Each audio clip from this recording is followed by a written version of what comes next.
So how about a Thomas Keller recipe that any one of us could make in the kitchen? I think. I haven't made it yet, so I can't confirm, but I remain optimistic. Just not gonna give up without a fight. What's up, everyone? Hello, and welcome back to our kitchen. Yes, you know the rules.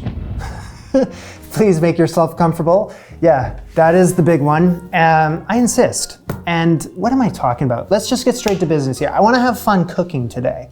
That is the main objective, and I know it's a lofty one because I'm going to be following along to Thomas Keller's Bouchon cookbook, which is like his bistro recipes. You know, kind of casual, find to be a far less intense cookbook than the other one that I own of his, which is the French Laundry. This one can be frightening. It's a doozy, but here I think we can manage. I do say all that, but this is still the one that has the beef bourguignon recipe in it. So yeah, you can still be caught with your pants down.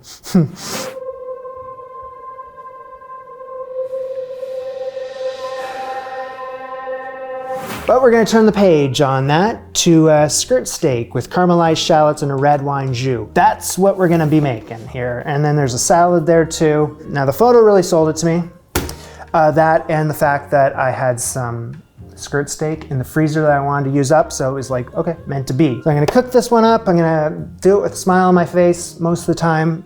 I'm going to make it for dinner. And yeah, I'm digging it. Things are good. Let's get to work. So I'm going to start off with the red wine jus, which is the sauce, you know? And as he says here, the red wine jus is a stock flavored by a red wine reduction. So doesn't that sound nice? So I have a Spanish onion here, and I'm going to give that a dice. A bit of a thicker dice, 1/2 inch. Right, some carrots sliced. I'm going to have to take a leak here. Might have to take a second one too. So only using the white and the light green part. I did wash these things, but yet dirt always finds a way with the leaks. So I'm gonna wash them again. So I just need some 1/2 inch slices. It can be a dish ruiner if there's any dirt, sand, or what have you in the leaks. So yeah, I'm gonna wash them again. 3rd time's the charm. Got some cleaned button mushrooms, sliced. 3 garlic cloves crushed and peeled. Big pot. So 1 cup of diced Spanish onion, 1 cup of sliced leek, 3 cloves of peeled crushed garlic, 1 cup of sliced carrot, 1 cup of sliced button mushrooms, 6 sprigs of parsley, 3 thyme sprigs, 1/2 teaspoon of peppercorns. Now the recipe says 2 bay leaves. Looks like Thomas won't be driving home tonight. Neither will I. 4 bay leaves. One was smaller though. You want to stick to the recipe, of course, Jamie, but also doubling up on bay leaves. It's always a good time. What's this? A whole bottle of wine. I'm using a Cabernet Sauvignon. In goes the whole damn thing. All right, so on a high heat, I'm gonna bring this mofo to a boil. It's a boiling. I'm gonna reduce this down to a dull roar. Gotta have it simmer, so turn the heat down for 45 to 50 minutes. Or until the wine has reduced down to nearly a glaze. Whoops-a-daisy, don't forget the 1 cup of chopped shallot, like I nearly did. Nearly forgot it. All right, so I would say that wine has reduced to nearly a glaze. So this episode is sponsored by Incogni. As someone who willingly chooses to be all over the internet, it's to a certain extent.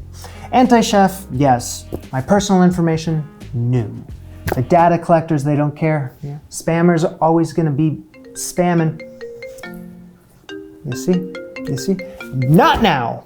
Now throwing my phone dramatically off frame there, that's not gonna solve anything because our personal information is being sold and published online without us even knowing about it. That's where Incogni steps in. When you sign up, they get to work on your behalf. They'll go ahead and request, nay, demand, that your name, address, digits, your personal information be removed from all the lists that it doesn't need to be on. And you're not in the dark with any of it. You can track Incogni's progress, how many requests have been sent on your behalf, how many they are working on, how many are completed, and every month they will keep doing this for you because the battle for privacy never ends. So you want Incogni with you on the front lines.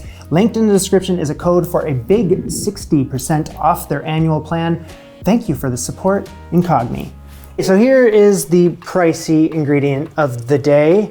You really got to save up your allowance to make this happen, at least in this city. This is veal stock, 5 cups of it.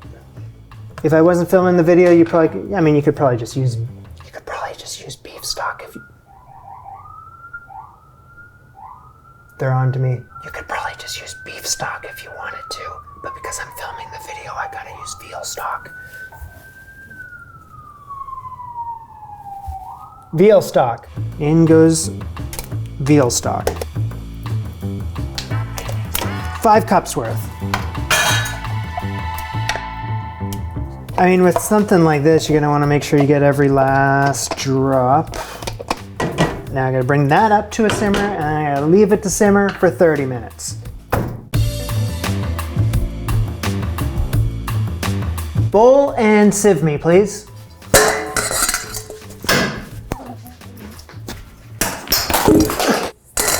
So through a fine mesh sieve, I'm gonna strain. Okay. I wanna get everything out of these veggies. Perfect. Do a few strains here, strain again. He says either a fine mesh strainer, which this is, or a colander lined with a cheesecloth. Well, how about a fine mesh strainer and a cheesecloth, because I know TK likes a very well strained sauce. Okay, that's strained 3 times. Was that my 4th time? I think Chef Keller would approve of what I'm doing here. That is a 5th strain.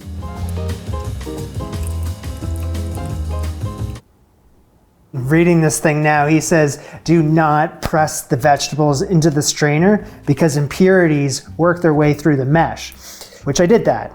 Guilty as charged, but I also strained it an additional 4 times, twice with the cheesecloth. It doesn't mention in the recipe to season with salt, but I'm the one that's gonna be eating it, so I would like some salt. Oh, that is good. Just pour yourself a little and enjoy.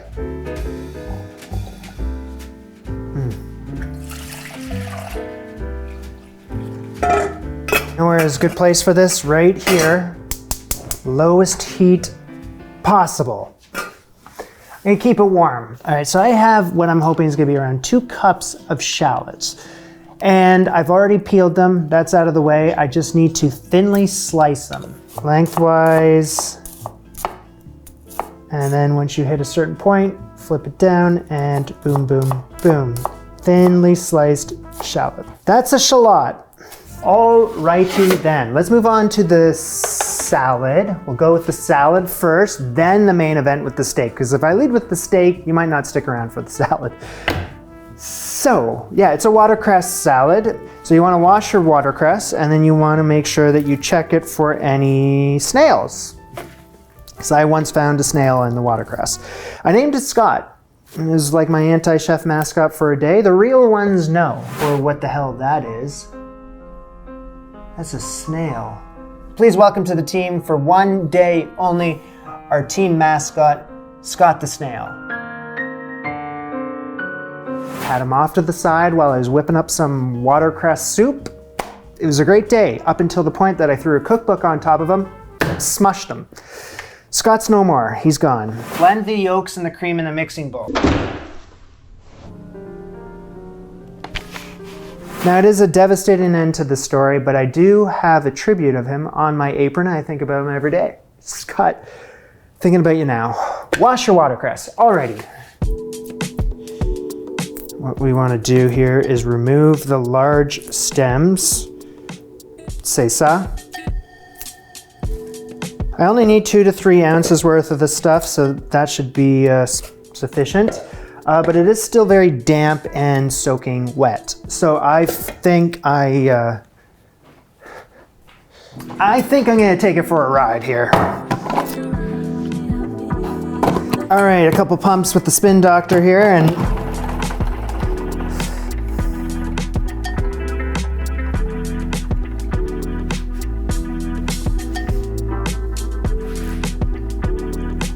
all right, oh joyous day. It is dry. In with the watercress, we got, just freaking eyeball it, 2 teaspoons of minced shallot, 1 teaspoon of minced tarragon, 1 teaspoon of minced parsley, 1 teaspoon of minced chives, and then it says I need 1 teaspoon of chervil. I can never find the chervil, and I've mentioned this before in the past about the chervil. It's got the nickname of French parsley. Although it doesn't taste exactly like Italian parsley, it has its own flavor, which I believe is in between Italian parsley and tarragon. I can never find this damn thing. I went searching far and wide in the city looking for the chervil, and then I was like, Jamie, you need 1 teaspoon, just give up. Go on with your life. So that's what I did, because I figure if I add in half a teaspoon of tarragon and half a teaspoon of parsley, that should make up for the lacking chervil. I'm sure it is possible to find chervil in New York if you look hard enough. I just didn't want to waste any more of my day. I do have the dried stuff. And when I saw this in the store one day, I was like, okay, well, I gotta get this. So why don't I just add just a hoot. A couple more things we gotta do with this salad, but let's just put the pause on this. Okay, so we are gonna bring over this steak. This is skirt steak. I mentioned that I had this right here hanging out in my freezer for a couple months, and this recipe here is the perfect opportunity to use it up. You're thinking, Jamie, since you had it, do you cook with it all the time? Never. I bought it for another recipe and then I just never ended up using it. So this is the first time for me. Now, skirt steak is located on the underside of the cow, in between the flank and the brisket, below the ribs.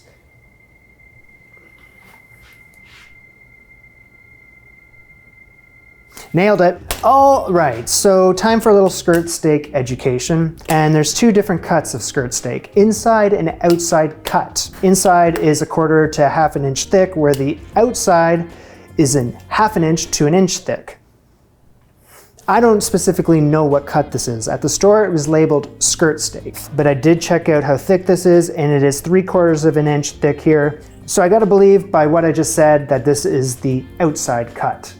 Now, TK uses the outside cut of skirt steak because it is thicker and more uniform in size and can stand up to longer cooking. So perfect. Okay, so I have a 10-ounce piece of the steak here. This is the right size for me. So this steak looks fairly cleaned up. That's how I bought it. I guess you could do a little more there, but no, because it's very fibrous. Okay, you gotta be careful with this cut of meat. Firstly, you gotta season both sides of the steak generously with salt and pepper. All right, so I have some fresh thyme that needs to be minced. Some sort of large skillet here. I'm gonna use my cast iron. I need to get it on a medium-high heat. Heat up the skillet. Once that's hot, I gotta add in 2 tablespoons of canola oil. I know there's a lot of haters out there. I'm just doing what the book says. Don't at me. Okay, I'm gonna put the cookbook right under you there. Now it looks like I know what I'm doing. Once that oil's hot, add in a tablespoon of butter. And I gotta swirl the butter around to brown it. Oh, dear, dear me. Jeez. If you spot a piece of butter paper, you can remove that. That can go. Swirling the butter around to brown it. Add the steak. 1.5 minutes on the first side.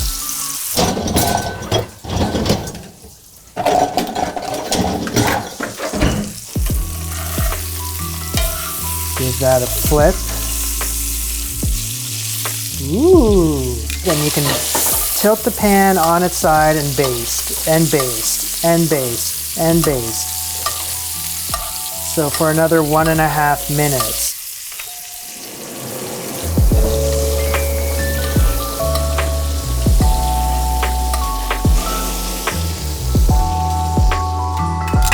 Got it in a baking dish. In the skillet, 2 cups of my thinly sliced shallots. Whew, it's toasty.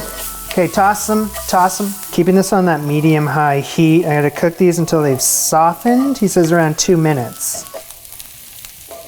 Once they've begun to soften, another tablespoon of butter, 2 teaspoons of minced fresh thyme. Oh yeah, hear that popping? Pop, pop, pop in thyme. So we're looking for these shallots to completely soften and become golden brown. And I'm looking at the cookbook photo. That's what I'm after right there. Look at that color. Season with salt, pepper, and then I gotta cook these until they've caramelized for a couple more minutes. So I got the steak hanging out in the baking dish, and how hot is that? I can handle it. The juices from the baking dish can go in with the whatchamacallits. Stir them into the shallots. So the amount of shallots I have here is perfect for 2 steaks. I just got the one, so just use your imagination. And the onions go on top of the steak. Oven set to 375 degrees Fahrenheit. I gotta cook these for another 5 minutes until the steaks are medium rare. It's around 5 minutes. I'm gonna be watching. So you know what you can do while you're waiting is prepare the watercress salad. Rest in peace, Scott. Drizzle in some olive oil, season with salt and pepskis. Maybe a little more salt for good luck. And you wanna have a taste of your watercress. Don't be shy with the olive oil, man. All right, so steak comes out. And how convenient. Scoop up the steak onto my plate. All right, next up is the red wine jus. It's been keeping warm. Oh yeah. So it says spoon around 2 tablespoons of the red wine jus around the steak. I'm gonna go on top of the steak as well, but around. And then you divide the watercress salad among the plates. Well, plate. Order up!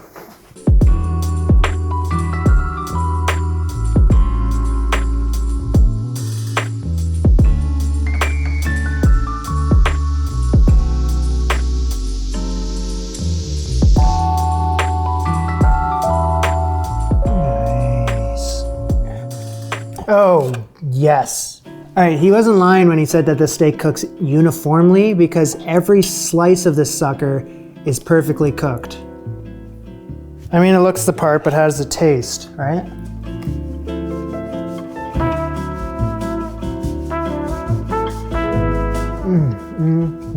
How about a little more of the red wine jus?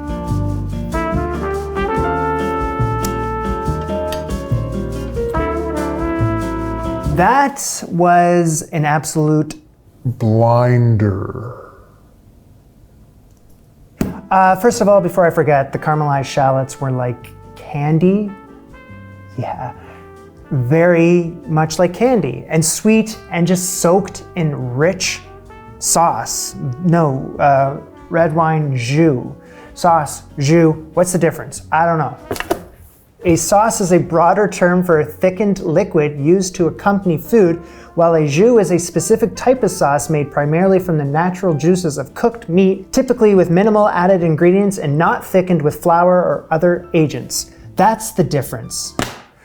Duh. The jus was flavor, overdrive, also lights out. It was also the thing that took the longest and the most expensive part of the recipe. So, I mean, if you just swapped out the veal stock for beef stock, I mean, that fixes that. You know, making watercress salad, it's something I'd never think to make, not in a million years, but I'm glad that I know how to whip that up. It was a cinch, it was refreshing as hell, and you need to know where to buy good watercress, because for me, it's not at every store, but if you can find it, good watercress too, none of this nonsense. I've seen nonsense out there before.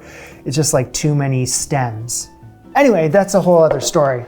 A story for another day. I could talk to you at length about watercress. I'm not. So skirt steak. I'm not really into the whole meat scene. Like, I don't know what the cool cut of beef is these days. I know there's a whole scene out there. Do people talk about skirt steak? Because that seems to be